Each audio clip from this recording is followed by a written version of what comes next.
Hey, horror fiends. This is the Week in Horror podcast where we look back at all the incredible cool shit that happened this week through September 29th and October 5th in the history of horror entertainment. How y'all guys doing today? Good. Fantastic. So, unfortunately, we have to start off on a sad note with the passing of Captain Spaulding. Oh, man. Sid Haig Rip. passed away. Yeah. God, it sucks. I loved him so much.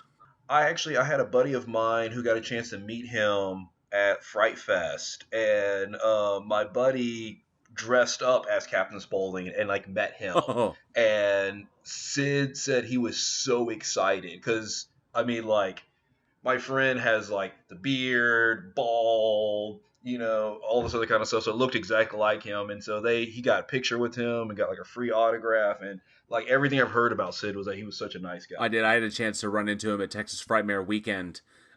Just briefly ran into him at his booth and chatted with him for a few minutes. He was a real cool cat. I like Really nice guy. his attitude and his whole story being an actor and then not doing anything for a long time, and then the zombies come along and take him, I guess, pretty much under their wing and kind of re-kickstarted his whole career with the House of a Thousand Corpses. And he was so excited to do that role, and it really got him back into acting, and he was done, and then that came along. And so, like, watching somebody enjoy that kind of work. I was reading about how he said he was getting excited getting back into it because of Rob Zombie, the opportunities with House of a Thousand, Devil's Rejects, and kind of finding a new audience. It just kind of, his wife was talking about how it blew his mind, and he just couldn't believe it could happen because he took that role in House of a Thousand when he was 60. He was 80. And he was 80 when he passed away. Yeah, and to have that, and but she was telling his biggest regret was that he was actually offered the role of Marcellus Wallace by Quentin Tarantino for Pulp Fiction, and he turned it down, and that was his one regret for his entire career. That was his one. I mean, he quit acting for like a long time, but his one regret was passing up on the role of Marcellus Wallace because Tarantino offered it directly to him. Was like, you want to play this? And he was like, eh. So. Yeah. Now imagine that. No Ving Rhames, because Ving Rhames brought an energy to that. But imagine Sid Haig something else in that. Yeah, it would have been awesome. I could picture it too. I can. And because he wasn't in Pulp Fiction, that's why Tarantino offered him the role of the judge in Jackie Brown. Yeah, right. He knew he wasn't going to turn that down. No, he wasn't. So an absolutely seriously cool dude, and I loved him as Captain Spaulding. That whole opening scene in House of a Thousand. That was great. when the dudes are trying to rob him, and when they say sticky or get your hands up, and that dude jumped up with his middle fingers up. I was like, I rewatched that scene today, and I just laughed my ass off. He was so fucking funny. You recently saw Three from Hell. Now I heard he had a really short role in it. Well, from what I understand, and I read an interview with Rob Zombie shortly after. Yes, Sid was originally going to have a much larger role in the film, but unfortunately he'd fallen ill, and he kind of kept it a secret. He kind of kept it to himself from Rob and from Lionsgate. And the reason for that was because I'm assuming all we can do is kind of assume now was pretty much for insurance purposes, because if he was really sick, then Lionsgate wouldn't insure him, and then he wouldn't be able to work on the picture, and he didn't want to let Rob down, so he was kind of keeping it to himself, and he kept putting off shooting, and because of that, Rob had to continuously keep reducing the size of his part. And then all of a sudden, it all came out about how sick Sid actually was and how his health was declining. And Rob went to Lionsgate and fought for him and said, can I get him for just 1 day? Can you insure Sid Haig for 1 day? Just for 1 day of shooting. And he pushed Lionsgate, and they actually relented. They were like, sure, you can have him for 1 day. We will insure him. So he managed to get Sid in and shoot this small little scene of Sid giving an interview from death row. And then the movie goes on, and I don't know if anybody's seen it out there like that, but the movie continues on. I'm not going to spoil anything, but he had that one tiny little scene, and man, he knocked it for the little part that he was in. It was less than 3 minutes. He knocked it out of the park, and I firmly believe gave a good ending to the captain. So he went out on a high note. It sounded like everybody kind of knew that was going to be the last scene that he ever shot too. So I bet there was a lot of emotion behind that whole movie, because Rob knew at the point of filming this movie, he knew that Sid was sick, and he had talked to him. I read a little excerpt from Rob himself, and said he had talked to him in the hospital, and how they kind of knew that this was coming to a close, and unfortunately, it did today. But being 80 years old and being able to work with Rob Zombie for 20 years, and they had such a good relationship, this must have been like a really emotional picture. Might have been, it might have added to, because I haven't seen it yet, but from what I hear, it's real good, and I wonder if that has a lot to do with how close they were at the end there. Well, I could tell. Go ahead, Eugene. I mean, it's... You get a chance. He's one of the very few people that you get a chance to work with your friends and doing something that you love.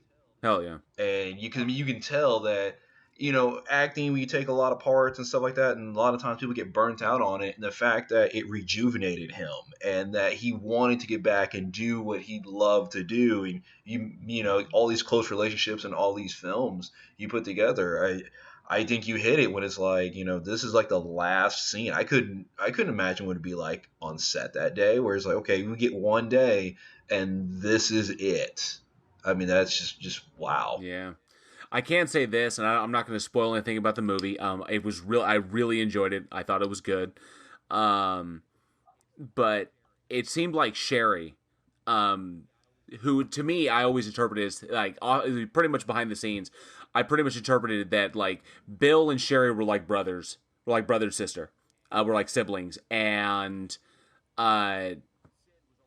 Sid was always kind of like the impromptu. It was kind of like the impromptu father figure of the group. So it seemed to me that there was a paternal relationship between Sherry and Sid, and I believe that watching Sherry's performance in 3 from Hell, that she gave everything she had, and that it is, in my opinion, the best performance of her career.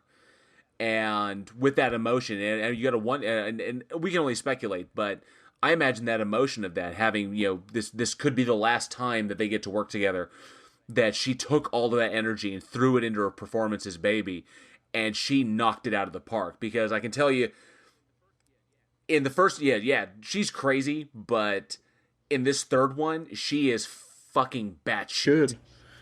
Like she is nut bar, like fucking crazy, and I can't imagine the level of energy, even as an actor myself, the level of energy she put into that to maintain that level for as long as she does, as her character does in the film, and what's got to be fueling that is, I imagine she wanted to give the best she could for Sid. And, this may be since this is possibly the last one, that, go out on a super high note so that Sid could look back and have that. So, but everybody gave their all. The film was great. Perfect for anybody who's fans of The Devil's Rejects. And who knows, there may be a future there, but, it was good to see Sid one last time. Well, now I want to go watch the movie. That is, yeah. I want to check it out. Yeah, I do. I want to check it out. Like, I'm really, really excited about it. All right, so jumping into it, we are going to hop into the way, way, way back machine here. Uh-oh. I'm just kidding. I'm already scared. September 25th. I'm sorry, September 28th. Nope, cut that part out. September 29th, 1995. Halloween 6, or The Curse of Michael Myers, depending on who you're talking to. Oh my god, I remember this. Okay, I was 15. God, you're 10 years older than me, Jay. Yeah, I've been 15. I've been 15 for 3 months at this point. Wait, So when's your birthday? 19, oh, What 1980. month and day, dude? You have to be specific. Oh no, I've been 3 months. I'm in June. June what? June 2nd. So it's June 2nd, 6/2. Well, it's a little over 3 months, but I've pretty much been. You said 3 months, and I put that into June. I was looking for the specific day. My birthday's on June 9th. Oh, June 2nd. Yeah, we're right next to each other. Except my birthday was okay. in 1990, so. Oh God. Anyways, Halloween 6. Fun fact, did you know that this was actually the only Halloween film to actually be filmed in fall? Yeah. Really? Really? Did not know that. Okay. Only A legitimate Halloween on Halloween. And so And they saw how it came out, so they're like, we're going to go back to the springtime we're now. going to shoot this in more appropriate time. that being said, there was a whole lot of just not cool going on that set, but I had heard that there were like multiple. they cut out so much of the movie. There was so much of the movie that was improvised as well, and the entire cast just like hated working on the set. And it was just thrown together. It was a terrible movie.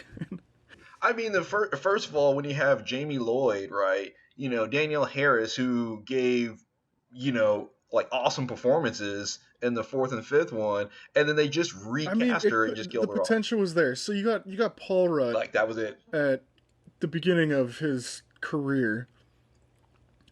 Fantastic actors in the whole movie, and the whole story of.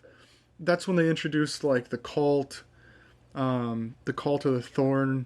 Yeah, like the circle of the Thorn or something like that. And they got into the story, and it looped around because Paul Rudd played Tommy, and that was the Tommy from the original. The first Halloween, where Jamie Lee Curtis was babysitting Tommy.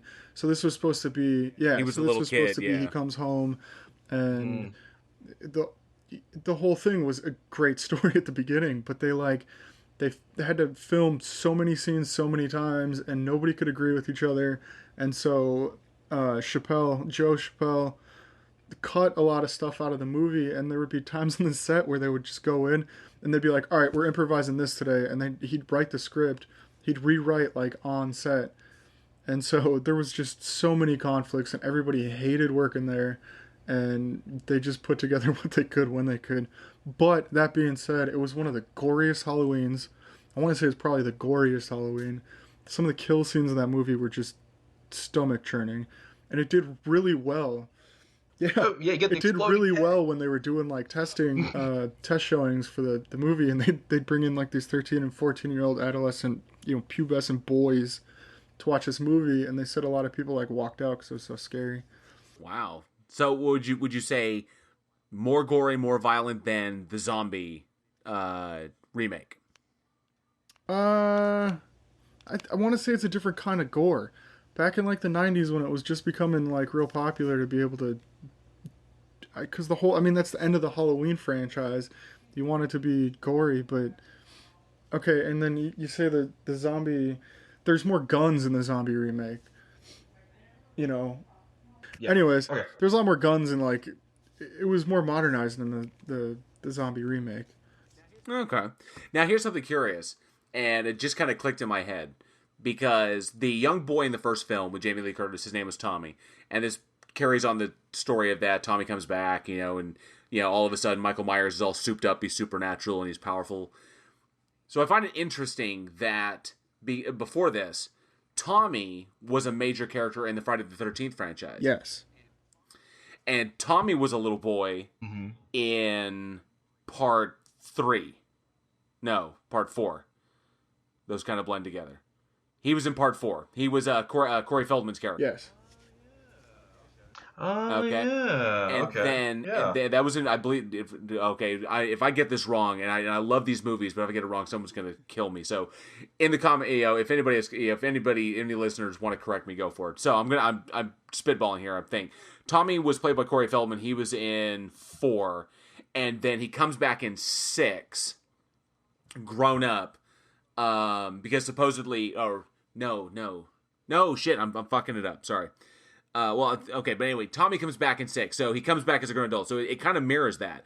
Because Tommy was a kid, encountered Jason. Jason was killed. He ended you did the Corey Feldman doing the whole thing where he's stabbing him in the head and shit. And then, then there was the imposter Jason. Yeah, that was 4 because it was supposed to be the final Friday. It was supposed to be the last one, and then they did 5 because of the popularity where we had the imposter Jason, the ambulance driver who's avenging his son.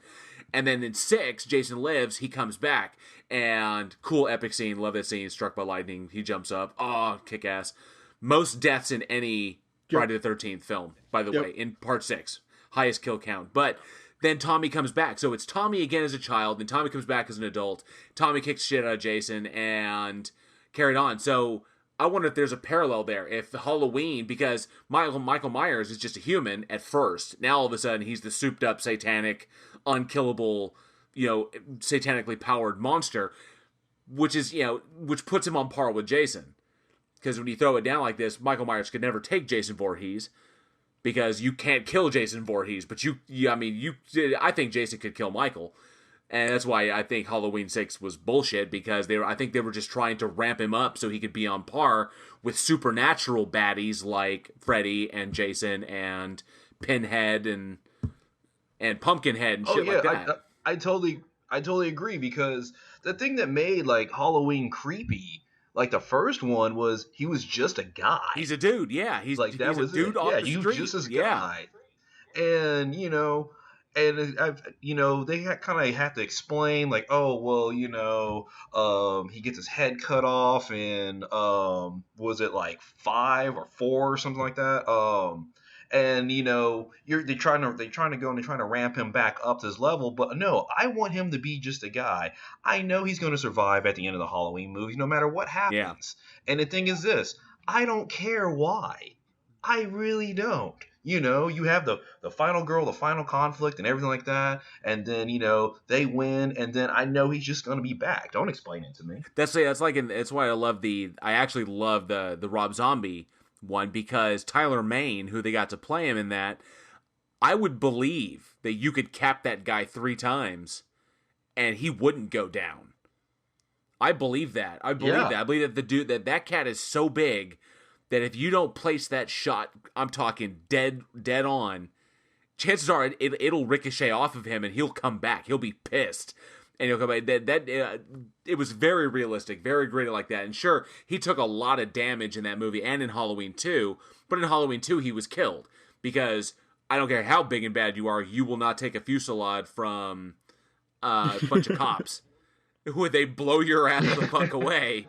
I'm sorry.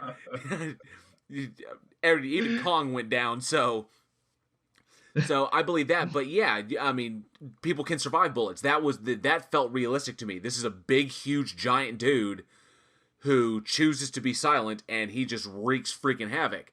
And then, of course, the Danny McBride Blumhouse reboot, bringing Jamie Lee back, which I thought was brilliant, brilliant movie. Goes back again. He's just a person. So Halloween 6, for all of its inventiveness, I think we could literally. It would have literally closed out the entire series if they had done it right. And I like that you bring up, JL. You said something about Hellraiser. They ended up having to cut $1 million from the budget on Halloween 6 because they were trying to finish up Hellraiser, and that was bringing more people in. So they ended up cutting a huge part of the budget on Halloween 6 as well, just to cover Hellraiser. They even knew it was going to flop. By the end of the filming, it was just so messed up that it didn't. Jesus. They didn't even want to put any more money into it. They're like, you know what, we're done. We're done. Just cut it. All done. Move on. Fraught with issues, as usually the 6th one is, unless you're Friday the 13th and you kick ass. True. The rare. God, you were talking about all these old movies and Friday the 13th and leading up all this other stuff. The only thing I could think of was Jason X. That was a time that they just needed to just stay away from slashers because none of them were good, and then that just ruined everything. They're like, let's go into space, well, hang on but also let's bring a killer. Hang on a second, because while that movie was hokey and stupid, the acting was god awful, terrible. There was the scene when cybernetic Jason walks into the holodeck.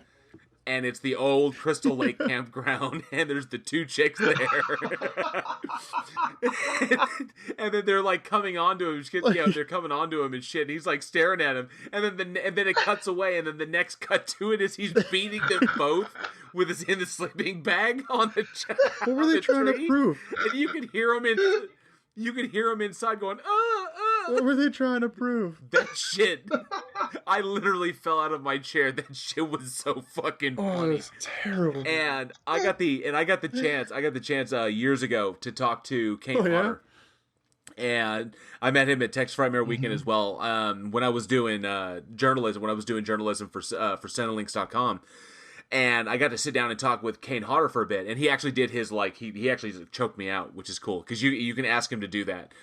And he'll actually, pick you up by your neck. It's really crazy.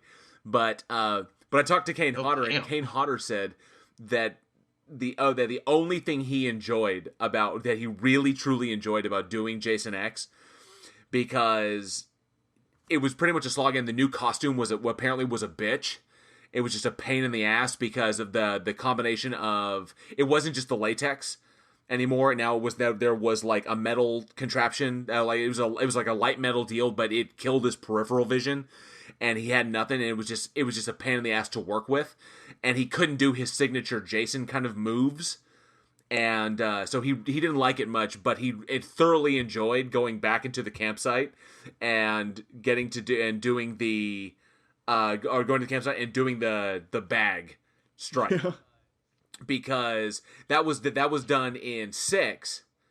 That was done in 7 when he found the girl, when he kills the dude and finds the girl, and then so he got to recreate his own move and do it again, because that was the best fun he ever had, because they were able to knock it out in a couple of takes. Because in 6, apparently the director had him constantly do, I think there was something he said there was 10 or 11 takes of him hitting the sleeping bag on the weighted sleeping bag on the tree in full costume.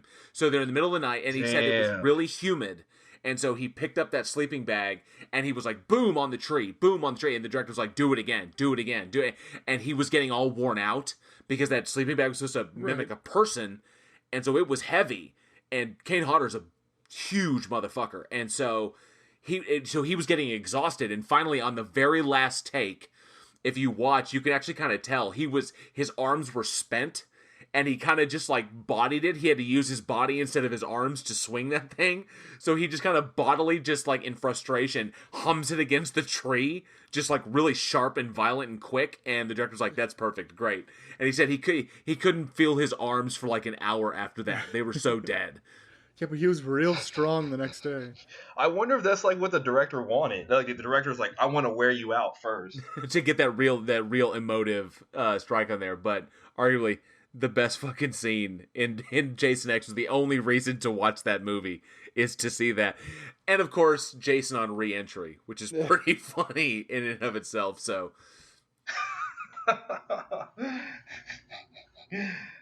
good times. Yeah. Anyway, so that's Halloween 6 straight to Jason X. September 29th, 1995. I feel bad, but I can understand that because it's the 6th Halloween, and they took money from it to finish Hellraiser. And that was an adaptation from Clive Barker. Clive Barker, huge author. And of course they were adapting The Hellbound Heart from his Books of Blood series. And I can understand that.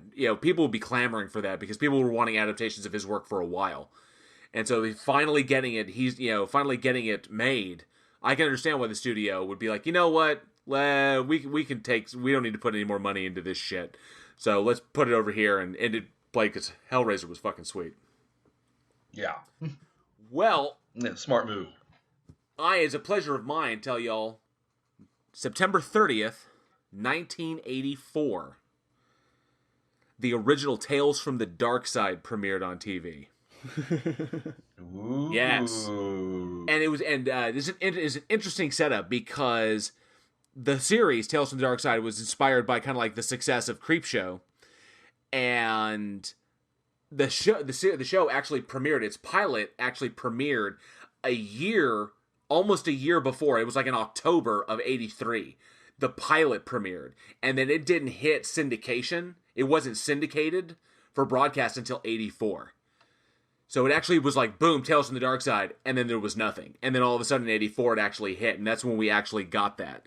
But yeah, I was 4 years old, 1984. Hey, there you go. But I fell in love with this show, and with all of it, with everybody who worked on it, it was definitely in the vein of Twilight Zone, definitely, the Outer Limits like this, but much later. It dealt with a lot of black humor and had a lot of top-notch writers that worked for it. God, like, it was like, it had episodes by like Frederick Pohl and Harlan Ellison. I think Clive Barker did one as well. Michael McDowell and Robert Bloch, and just classic writers, Emmy-winning writers that were able to sling it out and make that show like probably one of the best out there. I think I only love Outer Limits more than I love Tales from the Dark Side. That's fair. Yeah, I can see that. Just because I swing towards sci-fi, but Tales from the Dark Side was sweet. It also spawned a movie, which I'm sure you guys have seen, the movie that came out in 1990 starring Christian Slater. You're gonna have to be a little more specific. It was like Deborah Harry and Christian Slater and Steve Buscemi, like this. But it was I enjoyed the gargoyle part of that story. Yeah, because basically, Deborah Harry was playing the witch, and she's gonna eat Danny Pintaro, and he's telling her stories to kind of stave off his death. I'm trying to picture the episode. I'm sorry. Well, that was the movie. That was the movie. I was just a twinkle in my father's eye. Is that what they're calling it now? He was preparing for his epic swim. I like that one better. Hey, listeners, just so you know, no matter how much life gets you down, always remember, you were the fastest swimmer out of millions. If you're listening to this, you're a winner. You are a winner. You have already won. First, you're expelled.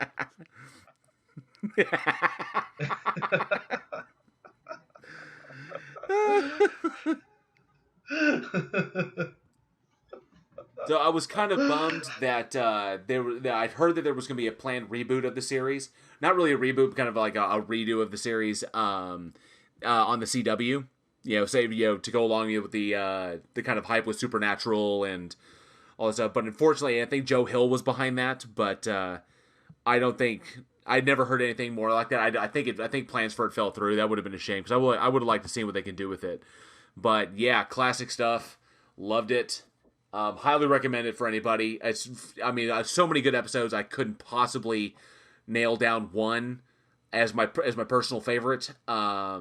But all of them good. I would say, whereas Twilight Zone had some standout episodes that make it. Like my personal favorite is what was the name of it? Enough Time was the Penguin. You know what I'm talking about? You're talking about Danny DeVito? No. Original Batman Penguin. Burgess Meredith. Where Burgess Meredith plays the guy who misses out on the apocalypse, and he just wants to sit around and read. And there's never enough time to read, and so that episode with Burgess Meredith is one of my it's probably my number one favorite Twilight Zones, and then of course Outer Limits and like this. So, but Tales from the Dark Side, the series across the board, I would say, whereas Twilight Zone has some 10s and some 9s and some 8s, and probably some 3s and 4s. Same thing with Outer Limits. Tales from the Dark Side was an even 8 across the board. Every single episode was good and thought-provoking, and they got some really strong people behind it. So highly recommend if you can check out those episodes. Big time.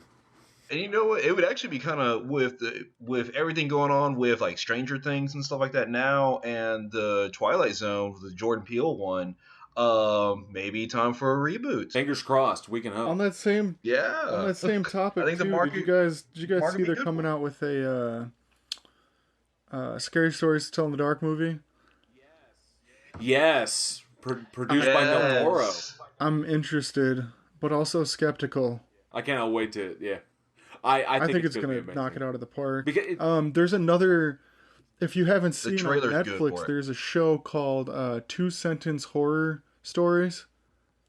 The CW does it, but I just started watching those today, and you've seen those, right? Those Two Sentence Horror Stories, like yeah, yeah, on yeah. Reddit. So they took some of those Yeah. and they're making Mm-hmm. like these little short 20-minute episodes about these stories, and some of them don't necessarily line right up with what you would picture the story would sound from the two sentences, but it's pretty creative. There's some of them that are like they need better actors and they could definitely pull it longer, but um it's definitely like a cool concept, and I really like where they're starting to head with some of this stuff, especially with that scary stories to tell in the dark, because I didn't I wasn't too big on Tales from the Dark Side. I have definitely seen a few episodes, but like Scary Stories to Tell in the Dark and like Tales from the Crypt and stuff like that, that was kind of like where my introduction to that type of style came in. We can definitely hope. I know, as far as reboots go, now I know that Eugene in this next one, Eugene would really like a reboot of this.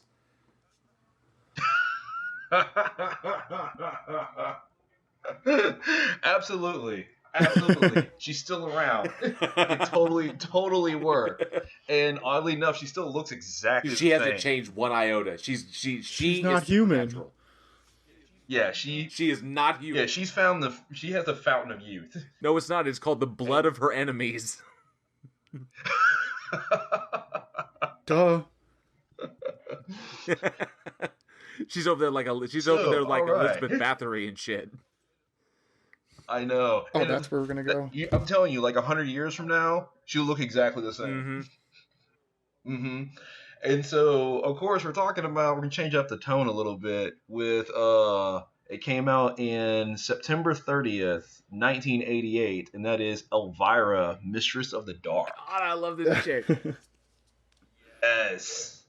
Yes. And it's not exactly, a super scary movie or anything like that, but it's funny.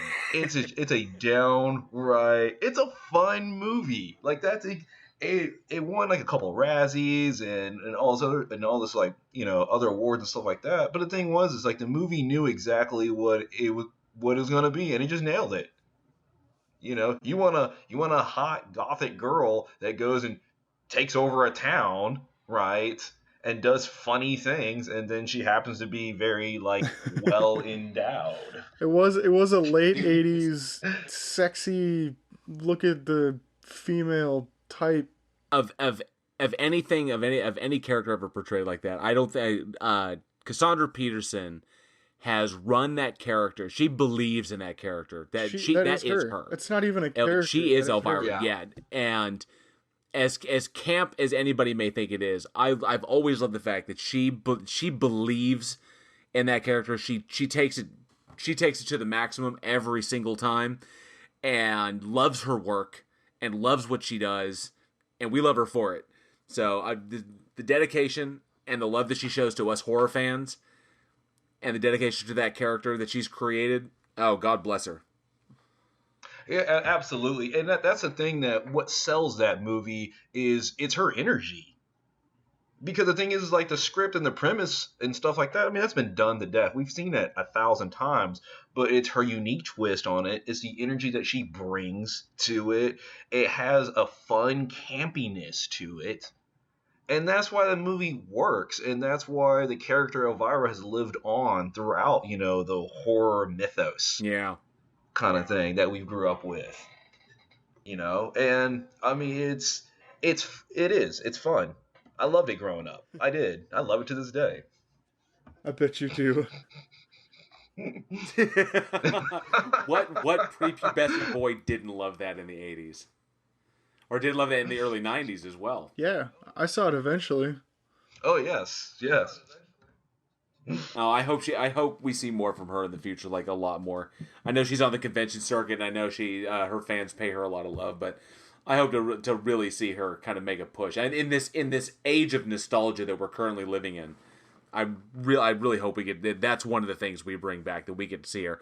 Give that girl some serious work again. We need to do a full monster absolutely. mashup between like the 50s and the 90s. Take all the monsters from that early period and put them into one modern movie. But also, well, he did. It was called yeah, Monster no, Squad. but I have a totally different vision for this situation. And we're not talking about the dark universe that God, that Tom Cruise tried starting. Not that one. I don't know what was going on with that unnecessary bullshit. That was Mission Impossible with supernatural elements. I don't know. All of it? It's yeah. All of it. I don't even know. I blame Scientology and Obama. And who? God, what a good era though. Did you seriously blame Obama for the failure of the Mummy? Do what? Did you blame Obama for the failure of the Mummy? I blame Obama for a lot of stuff. It's like he sat in that theater. He sat in that theater and he got to the end of the credits and he was like, "Thanks, Obama."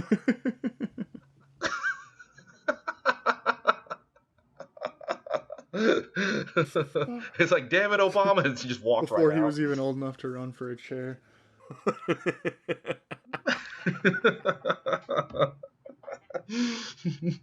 So the tidbit out there is, if before starting a universe, your first movie has to actually do it. Mind blown. I would beg to differ with things like The Ring. There was another one I was thinking of right off the top of my head. There's a lot of movies that sucked for the first one, but were better in the second.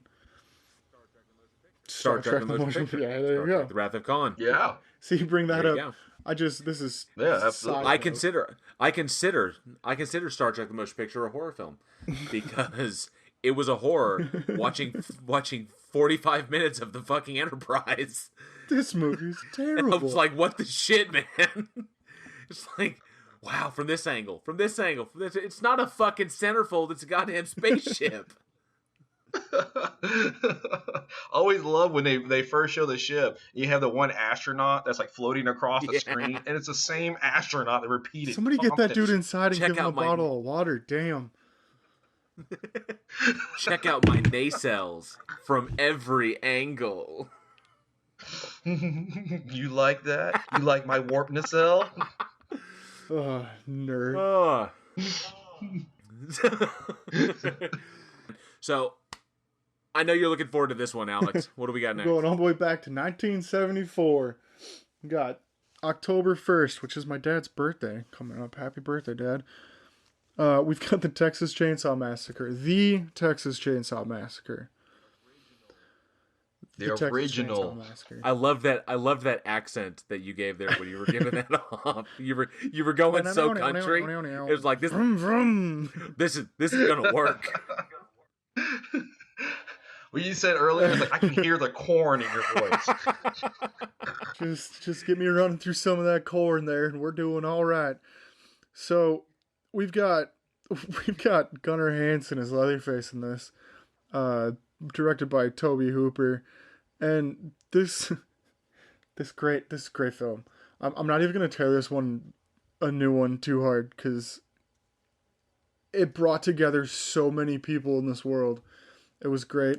It was gory, but not in the bloody sense. The kills in this movie were just brutal, and running through this new slasher genre. We've done Jason, we've done Freddy, we've done all this stuff, knives, slashers, and then all of a sudden they're like, what if we gave him a fucking chainsaw? And and they did, and it was fantastic. But you go into this movie. Gunnar Hansen outdid himself, and especially in that getup that they had him in. You mean the same shirt the entire filming? Oh my god! You could have stood that up in the corner when it was done. Oh, gross. And I know they talked about when they were filming the dining scene or the dinner scene kind of thing. and they were talking about how, you know, it was hot, it was summertime, and it was about Yep. 115 Oh, degrees sweet. throughout the entire process. And they're like had to work out ways for like makeup to not run because of like latex would falling off and stuff like that. And it was just We're brutal to talking shoot. Now I could say, looking at that, now you can kind of see that there's kind of like a melting effect to Leatherface's face. So intentionally like and also it what looked we like did it with was the kind of like stitches. right, and but now that I think that actually added to the Oh, creep factor absolutely. because it literally looks like disintegrating skin. Like it's just like sagging off of his face. And he's like, of course, because the makeup can't stand the heat. But I think that added to the fact that's a blessing in disguise. Yeah, it just happened to work out for them that way. You know, you run with it at that point, Absolutely. And so I don't know. kind of thing. I don't know if you guys have ever seen any of the stories or anything, but they'll you can go and see like the house that they filmed. It's not too far from us here in DFW. Uh, That's over off it's 35. somewhere. You know what? Honestly, I don't know the exact location of it. I know that I've driven through the town that it's in though, on a road trip south. So I mean, it's there somewhere. I know it's outside. I know they shot it out. They shot that outside Austin. It's I want to say it's a little bit farther Mm-hmm. than that, but um, I mean farther north than that. I can tell you that I know it's about 2 hours from where I'm at, and I'm way northwest of the city, so it's probably like an hour and a half south. I could be off. I could be totally wrong. Well, given Texas, you're literally talking about the middle of fucking nowhere. So Right, you literally just drive forever and never be out of Texas. But yeah. Yeah, most people don't oh, realize how big stupid. Texas That's is. I drive to Colorado sometimes, and our halfway point is when we cross from Texas to New Mexico. Out, yeah, that's the halfway Jesus. point. It's like wow, that's yeah, and I'm pretty far. I'm pretty far west in Texas, and so yeah, it's huge. But anyways, the gas station that they go into before the shit hits the per fucking before the shit hits the fan. Uh, And God did it. oh hit my the fucking god. fan. Yep. There was rumors of people walking out of that movie not because it was like bloody, but because the kills were so brutal that it scared the shit out of them. They're like, I'm done. Well, it's also on top of that, it's like it's so much implied, you know, like the Oh meat my hook god. one, which Oh, the first time I saw it, that stood out oh, right it's off the that's still bat. cringe. That's still cringe. God, that would Yeah, and suck. it's just, and it doesn't kill you right away, and it's just like it's more like the thought behind it is like is what's scary. things that make you Ugh. go. Buh. So the gas station Mm-hmm. that they went into went up for sale not too long ago, and somebody bought it, and they're now turning it into an experience, if you will. Oh, that And I is think they're putting a fucking awesome. campground out there. That's But for really the cool. last that I did hear about it, they were getting pretty close. They were taking all the memorabilia that they can from the original movie that they can find over the internet and from fans and stuff. And they're putting it inside. And so that would be something super cool to do, especially around this time of year, Halloween. And I think that's really cool that they went ahead and did that. That was such an iconic movie, and it was something that my parents still, when they talk about it, it was one of the scariest movies of their generation, And so it's something that big and that iconic, and they're keeping it alive is really cool. I really like that they did the remakes on it. Some of them were kind of whatever, but most of them are pretty good. It all kind of held to the same level of scary. But it's cool to see people ask questions like, was the Texas Chainsaw Massacre real? And spoiler alert, no, it wasn't. Leatherface was a character loosely based off of Ed Gein. And Mm-hmm. there was a couple other movies that they tried to loosely base off of Ed Gein. I can't even remember off the top of my head. But, they took this story and they went with it. And it was so scary, but it was so real to people that they still think that, like, this actually happened. Like, this was a true story. And, it it helps that it has that gritty, that kind of low production value, that it makes it more real instead of that super polished high studio feel kind of thing. It's just something like you feel like you're watching it through an old 8 millimeter camera kind of thing, and it's almost kind of like the Blair Witch effect, where it's like, because it has that little bit of older texture to it, it actually feels more Absolutely. real. And I mean, like, it was put together so well. And so, little tidbit of trivia: the director Toby Hooper um, got the idea for the movie standing in line at a hardware store, and he said that he was thinking of a way to cut through the crowd, and then he saw the chainsaws.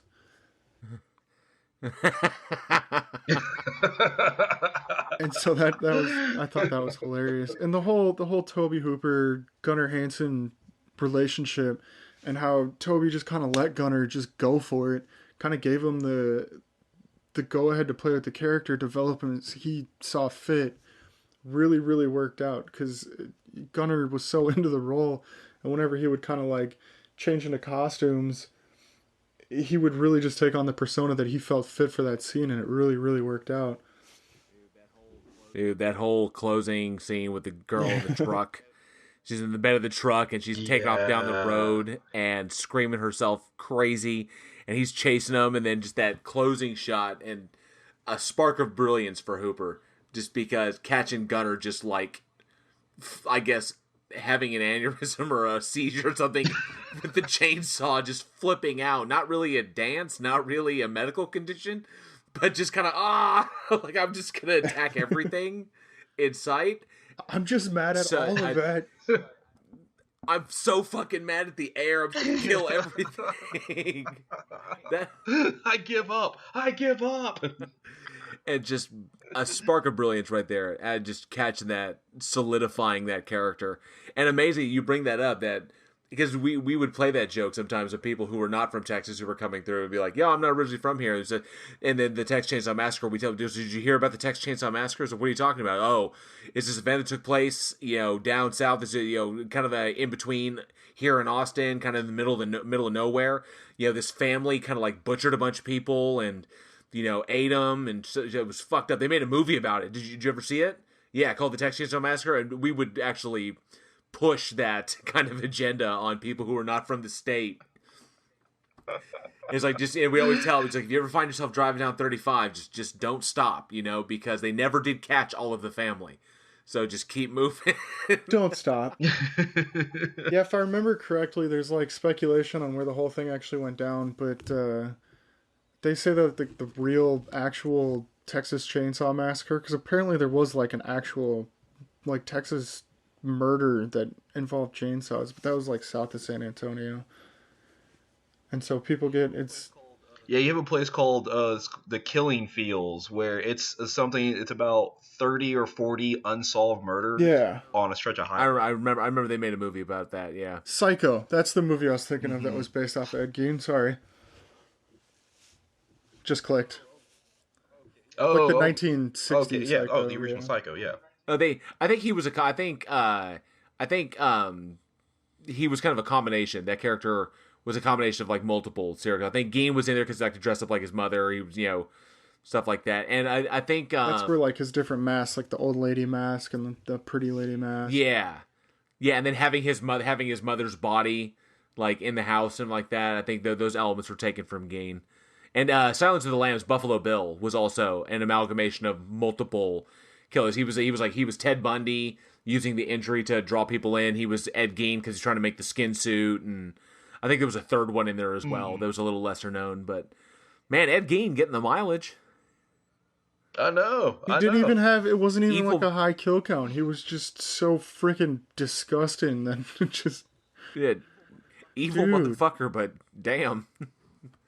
I mean, just a scene where they have the girl's head over the bucket and they're trying to get the dad with a hammer kind of thing. And it's like, part of it's funny because you can tell he doesn't have the strength to do it, but the other part of it is you realize how brutal it is because, you know, it's a horrific thing happening to her, and at the same time they're all like laughing and, you know, making fun of it and stuff like that. And it's this weird like dichotomy that happens there. I can't pronounce that word there.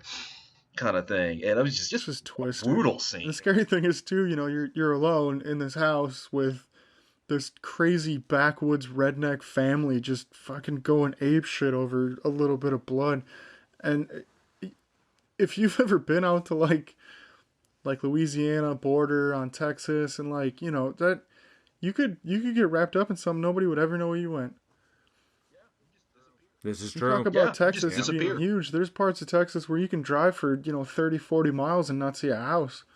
And it's just you'd be so screwed. Yeah, when I have family in California, and we used to drive back, and literally almost the halfway point is from here to El Paso. The El Paso area is pretty much like the halfway point between here and California.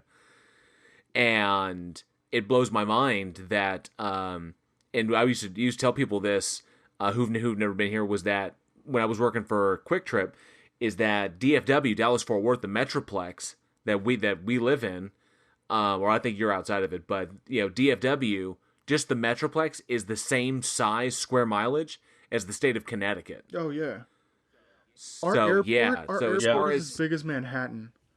Sweet Jesus. No wonder I hate DFW. Yeah. Fucking hate going to that airport. The Metroplex man. Contains more people. The DFW Metroplex contains more people in it than the entire state of Minnesota. That's a fact. You can look that up.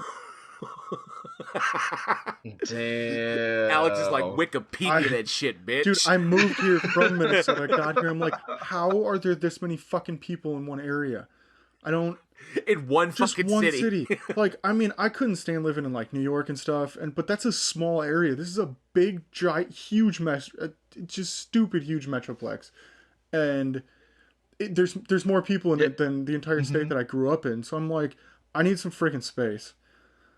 I now literally live in a town of 6,000 people, tucked to a state so fucking big that it actually has consistent, steady, divergent climates. It does. Between East Texas, West Texas, North Texas, and South Texas. I live in a spot where everything, I'm like right on a dry line, like a high pressure, low pressure clusterfuck. And so like I get stuff from the north, from both sides, and then we get stuff from the south.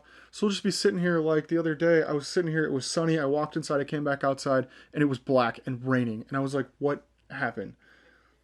I have literally walked out into my backyard and watched a tornado form, and the sky was clear 10 minutes ago. I was like, okay, I guess we're just having a tornado today. Okay. Sweet. And then hail. Oh, there's the hail. Cool. And then it snowed 2 weeks later. So yeah. In summertime. Thanks. And then in 3 hours it's 100. There was that one year where it snowed on Christmas and then it was 80 by the time it was like what the fuck is this? I definitely feel for the actors who were on that set in Texas Chainsaw Massacre, because if they're filming in Texas during that time, especially with the heat index. I played football. I did 2-a-days in high school. Did you lose a bet? I played football in that shit. And I can't even imagine running around with that fucking chainsaw in that suit with that latex mask on in that house. You know, that big ass house, no AC, because you can't have AC running for sake of the sound. Mm-hmm. I've worked some tough movie shoots here in Texas. I had a particularly brutal one where I was running around with a gun and I was wearing kind of a suit like this, and that was fucking brutal. I can't even, and I only did that it was only a few days. I can't even imagine a multi-week shoot doing that, multiple takes, full latex, in full latex with I can't even the hell that was. Yeah, on a low budget too. That's the hardest part. Like you don't even get the amenities. You don't get the water. Yeah, bottles. the low. They had. Dude, what are you talking about? No one's got a fucking trailer on this thing. Gunner wore the same fucking shirt the whole time. Like this is no trailer. This is a goddamn U-Haul that carries all this shit. Barely. They probably couldn't even afford that. It was probably in people's cars, dude. It was so low budget. Yeah, but it was so good. Yeah, you know your only break you got is you got to step outside.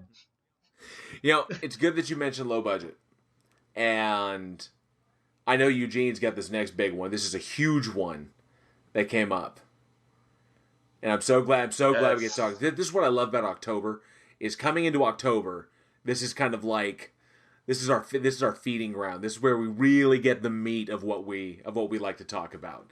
And this is the granddaddy here, so. Yes. This is one of the biggest, most influential horror films that have ever come out. And it came out in 1968, October 1st, 1968. And there were two big movies that came out, and one was Rosemary's Baby, which spawned a whole big studio supernatural push, such as The Exorcist and The Omen, Poltergeist, that were inspired from that. And then you have this movie right here, and it showed that a horror movie could be successful on a low budget with a no-name cast, which still exists today. And as long as it's well done and you had great storytelling, people will go out and see it. And the movie I'm talking about is Night of the Living Dead by George A. Romero. This has been the granddaddy of all. You had semi kind of zombie movies, kind of, elusive, but Night of the Living Dead was the first one that put all the tropes of the zombie movie together on it. And this was shot from George A. Romero, and a couple of friends were doing some commercials, and they were tired of doing commercial work. So they ended up pulling just a couple of friends, about 10 of them, that each invested about $6,000 to make something unique of their own, kind of thing. And not only did it went ahead and push the zombie genre on top of that, but also when the movie came out in 1968, racial tensions was still high. You had the civil rights movement going on. The Martin Luther King Jr. assassination happened in 1968 also, a couple of months before this movie came out. And you get a movie that actually stars an African American actor leading a cast full of Caucasian American actors. Which was something that just... I don't care what anybody says. That dude kicked ass. Okay? Yes. As far as heroes go, there are none better. That dude held his shit down. Yes. I don't know if you've seen Ash vs. Evil. Yeah, it was Dwayne Jones. That's it. Dwayne Jones. Yeah. And and it was interesting because they interviewed George A. Romero afterwards. And they're like, oh, well, why'd you cast him? Were you trying to make a huge statement? And he was like, no, he just had the best audition that came in, and I just wanted to work with him, kind of thing. And, and I don't know if they had this ending intended already, or maybe they kind of modified it or something like that to see what they were working with here. But the fact that you're following him, and he's kicking ass, and he's fighting, he's doing whatever he can to survive, right? And he's trying to help, he's trying to help the people that are there around him. And then at the very end, which has one of the most tragic endings that I've seen in a horror film. Yeah. Now it did make me want to kill myself like The Mist did. Yeah, it's not the most tragic. But that was definitely God damn it, he was so close. He's like, you just waited 5 more minutes.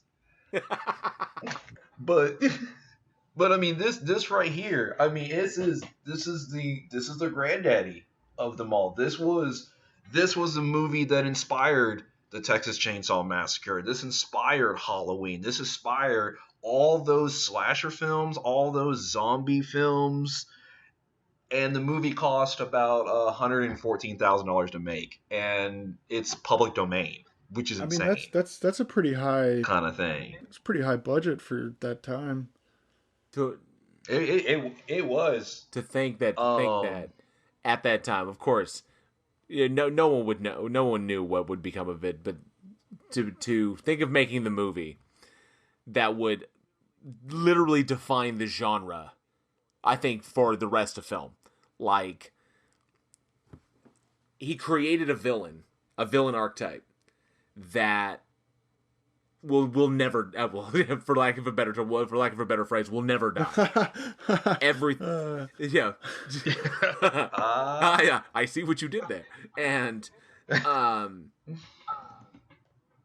George Romero, so brilliant in the risk that he took and flying in the face of what people would expect and creating something that I heard actually made people like sick in the theater. Oh, especially the eating scenes. When in actuality, I think they were just eating like sausages and meat, just like chicken and stuff like this, but in black and white, and and people filling in with their imaginations, people getting their guts ripped out, and people eating this shit. It's kind of like I had heard it made several people sick in theaters. It was gory watching it 20 years later. Yeah. The I image still remember stays when I with was a you. kid when I first saw it. There's scenes that will never ever leave my mind because of how just brutal they were. I tell you from a sound aspect. I remember the scene being strangely quiet. Yeah.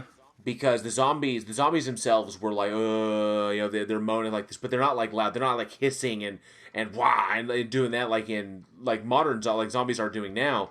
But they just had this like kind of low moan and just kind of like shambled around. And then it was a strangely quiet scene when they were eating people. Just that very, very quiet murmur of people eating almost at a distance. Not a lot of super energy and just like autonomous eating. And it was that was freaky. That I still recall that to this day. 20 plus years after seeing the movie the first time.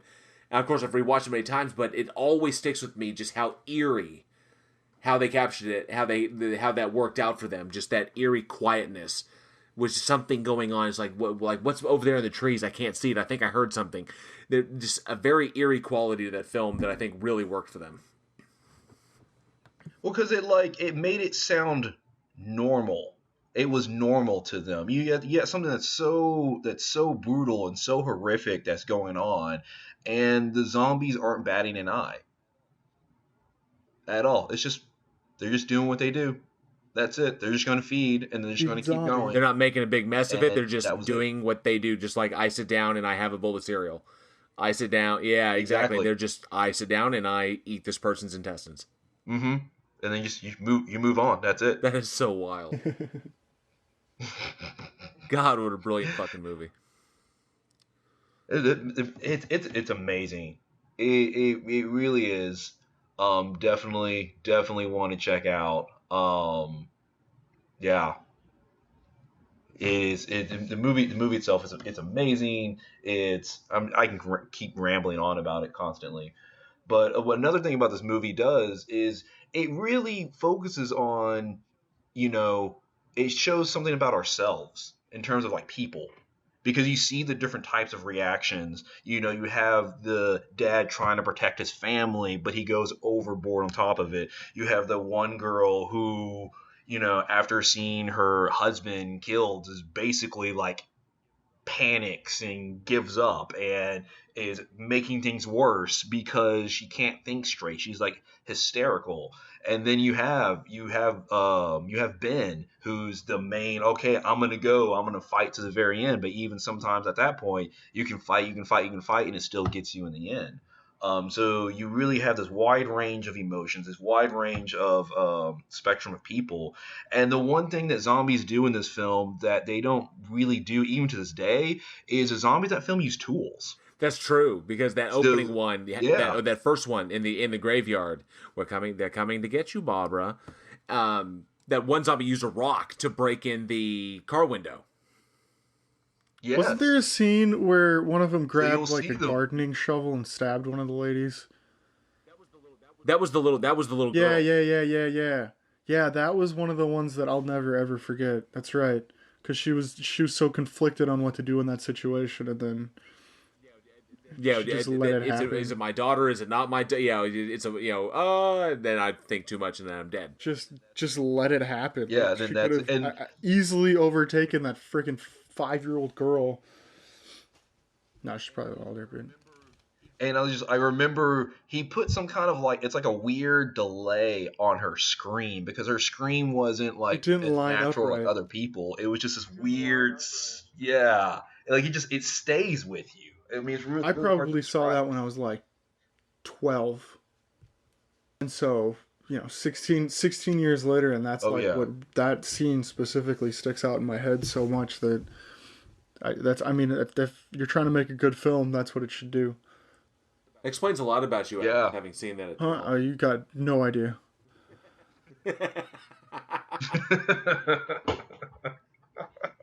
Well, the last one we got on the list today, and I've been looking forward to talking about this one as well.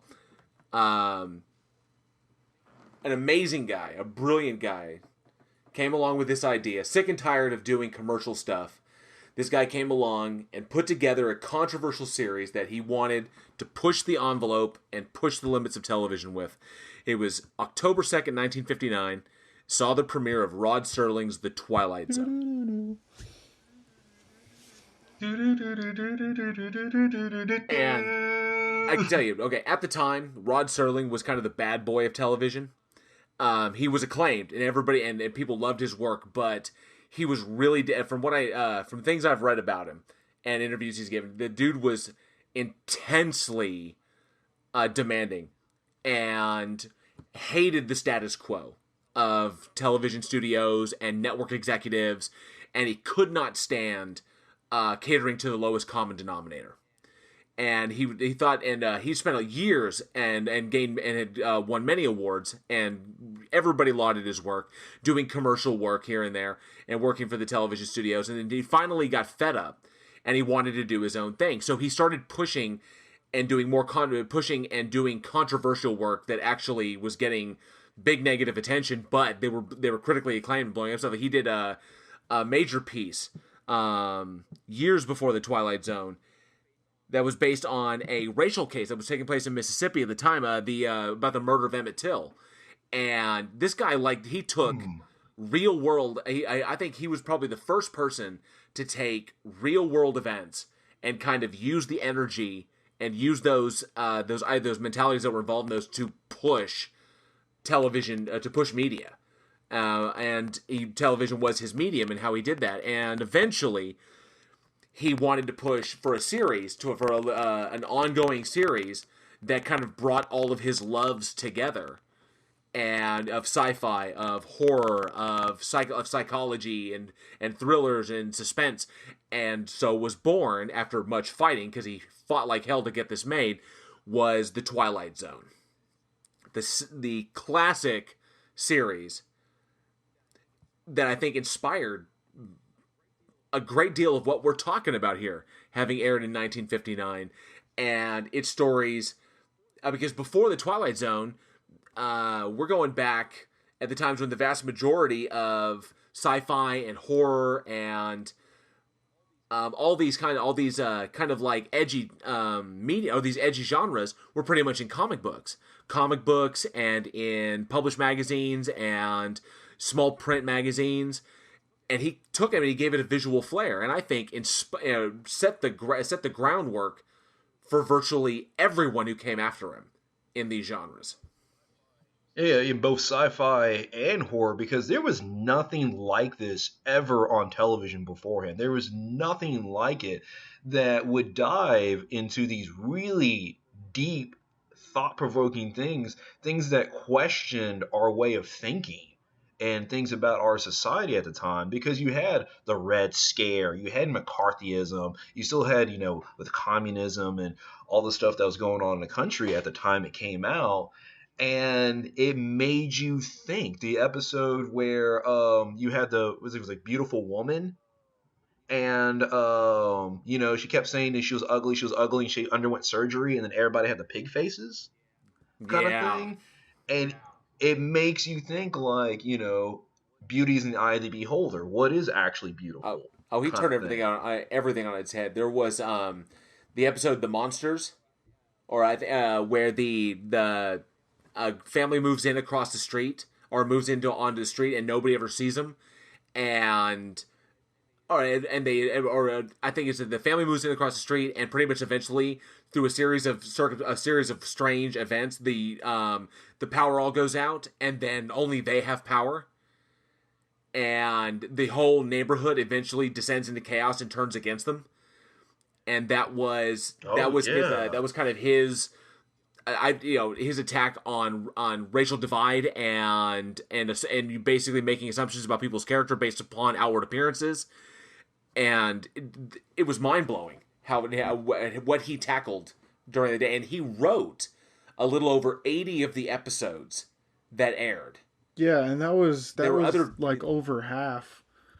It was 150 or more episodes of just the topics that nobody else would touch, and that, if I remember correctly, it was a 5-year run. You said 59, so I think 64 was like the last year that actually ran, and so I mean, I've seen most of these episodes growing up because we even watched them in school. And we used some of them to go over like political topics and, like you were saying, normal people day-to-day stuff, through like, I've watched it in psychology. I've watched it in, not social studies. Maybe it was social studies. It was when I was in school though. We watched episodes of this to define a clear picture of what people were really thinking at those points in times. Like you said, there was like the Red Scare and communism and stuff. Racial issues, and it was just that Sterling went after this hard and did a great job on it. And I'm glad that you got to bring this one up this week, because it's something that, like, even being younger generation, I didn't see these until I was like older, but 20-30 years later they're still just as controversial as they were back then. Oh, definitely. We wouldn't have, in my honest opinion, we wouldn't have had Tales from the Crypt. We wouldn't have had Tales from the Darkside.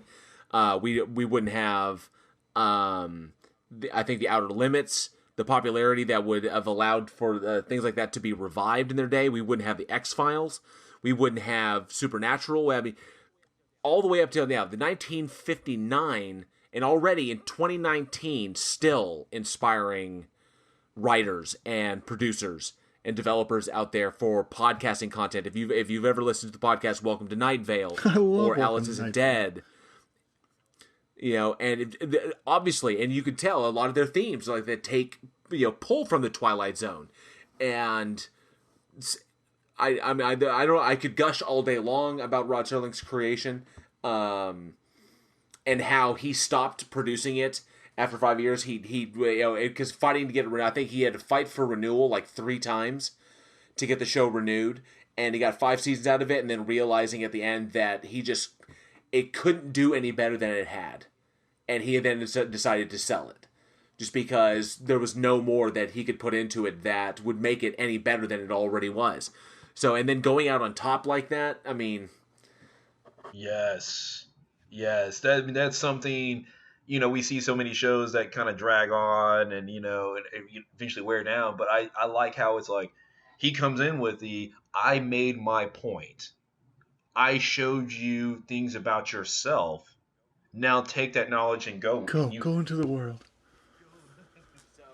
So I'm going to say, just in tribute, my favorite episode of Twilight Zone was Time Enough at Last, which was, the teleplay was done by Serling. It was actually based on a short story by what was the name? Lynn Venable. Lynn Venable wrote the short story, Time Enough at Last. Serling did the teleplay of it, but it was the one with Burgess Meredith. I mentioned it earlier about the guy who misses the apocalypse in the bank vault while he's reading, and then realizes he can read all he wants, and he can spend all his time reading, and then breaks his glasses.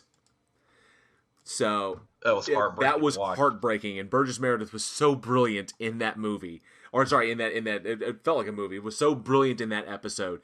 My favorite, that was hands down my favorite, was Time Enough. Dang it! And now I got the song "Ironic" by Alanis Morissette stuck in my head.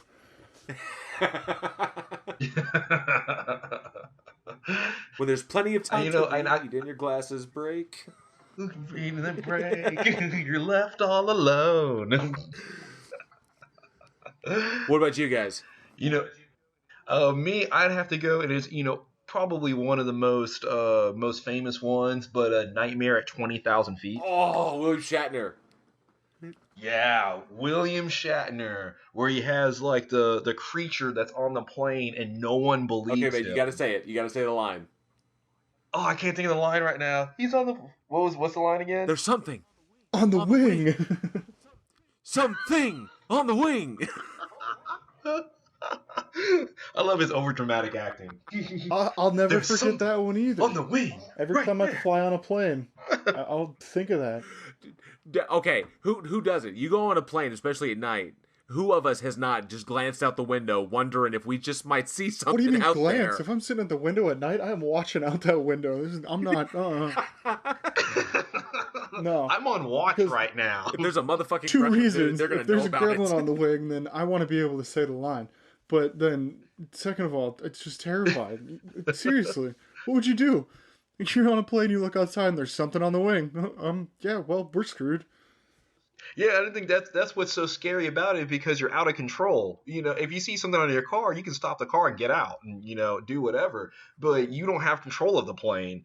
And so if no one believes you, then, there's absolutely nothing you can do. So great. What about you, Alex? Favorite episode? I got more into the later stuff just because of the time difference, and I was kind of more into like the 5th episode when they started really getting wonky with stuff. But one that I remember specifically that sticks out in my head, I think it was titled Fear or The Fear. And I'm trying to remember just off the top of my head like exactly how the episode went down, but I remember it being like so psychologically like just twisting that like it was back and forth. All I can like remember about it was there was like a cop, and he was in this town and stuff started happening. There was like lights that couldn't be explained and noises and like the giant fingerprints on this dude's car. And it was so long ago, I can't remember exactly how the whole thing went down, but I just remember watching that specific episode and being just mind fucked. There was I remember it was an alien. There was a weird, just terrible, we're in 2019 now, but it was just terrible giant alien. And yeah, I don't know, that whole episode for whatever reason sticks out in my head. There were a bunch that would mind fuck you. And now that you said this, we could go on about this, and we're gonna have to no, but I'll give an honorable mention.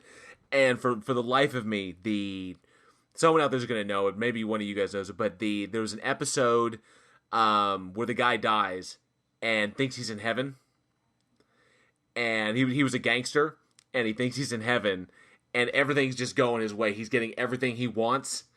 And everything's fantastic. He's got this butler guy, this kind of like, this chubby butler dude who's just like, oh yeah, anything you want, hot women, and you get to win every time when you gamble, and everything like that. We had that epic scene when he breaks to play pool, and all the balls go in one shot.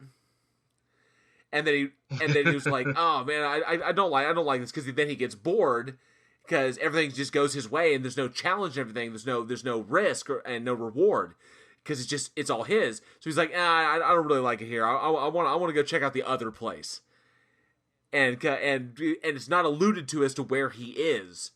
And then the big reveal at the end is like, what are you talking about? This is the other place.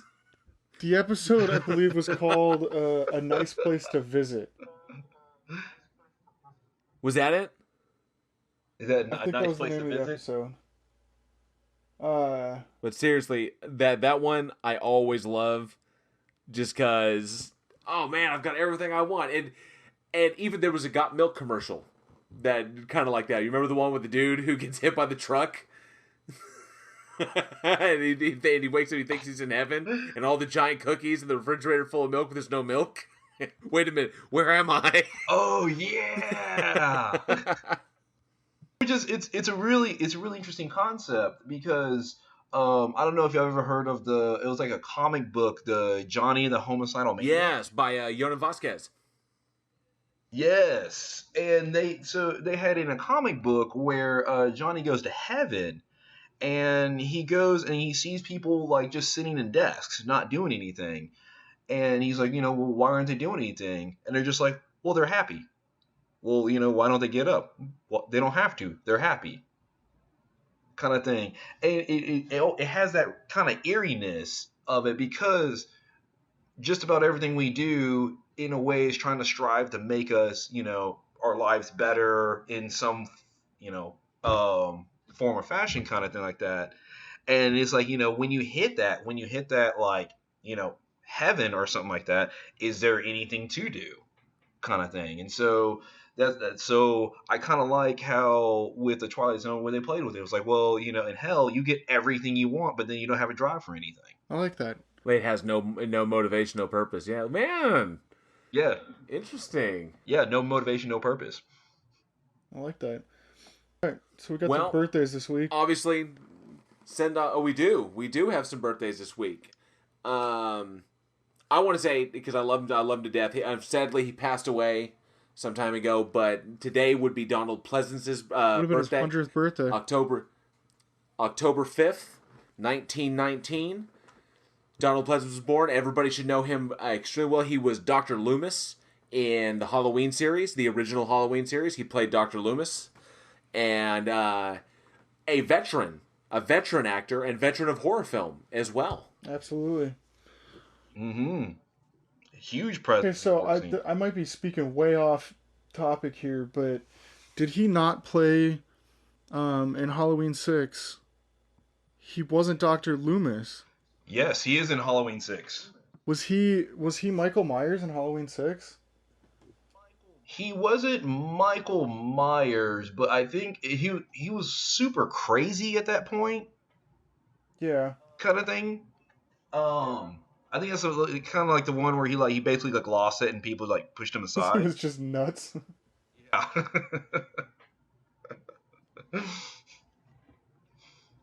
I think let's see, Halloween 6, was that his last one? Yeah, I think it was. I would hope so. Yeah. It was the last one that he was in. And he was He was Dr. Loomis. Was he Dr. Loomis in that one? He was Dr. Loomis, and he was Dr. Loomis in all of them. In Halloween, Halloween 2, 4, 5, 6, and that was his last. That was his last foray into. Yeah. I get a lot of his movies mixed up because he's just so different. Oh, one of his best, if you haven't seen him in it, he was in THX 1158. Oh, the George Lucas film. Across from Robert Duvall. Yeah, he was amazing in that. He played Sen 5241, and Robert Duvall was fantastic in that as well, in the kind of breaking out of the whole kind of like breaking out of the Brave New World mentality, kind of the Huxleyan universe that they were living in, but. He was amazing, like night and day from Dr. Loomis, from what he did in Halloween. An amazing actor. I know he took a lot of inspiration from Olivier, from Laurence Olivier.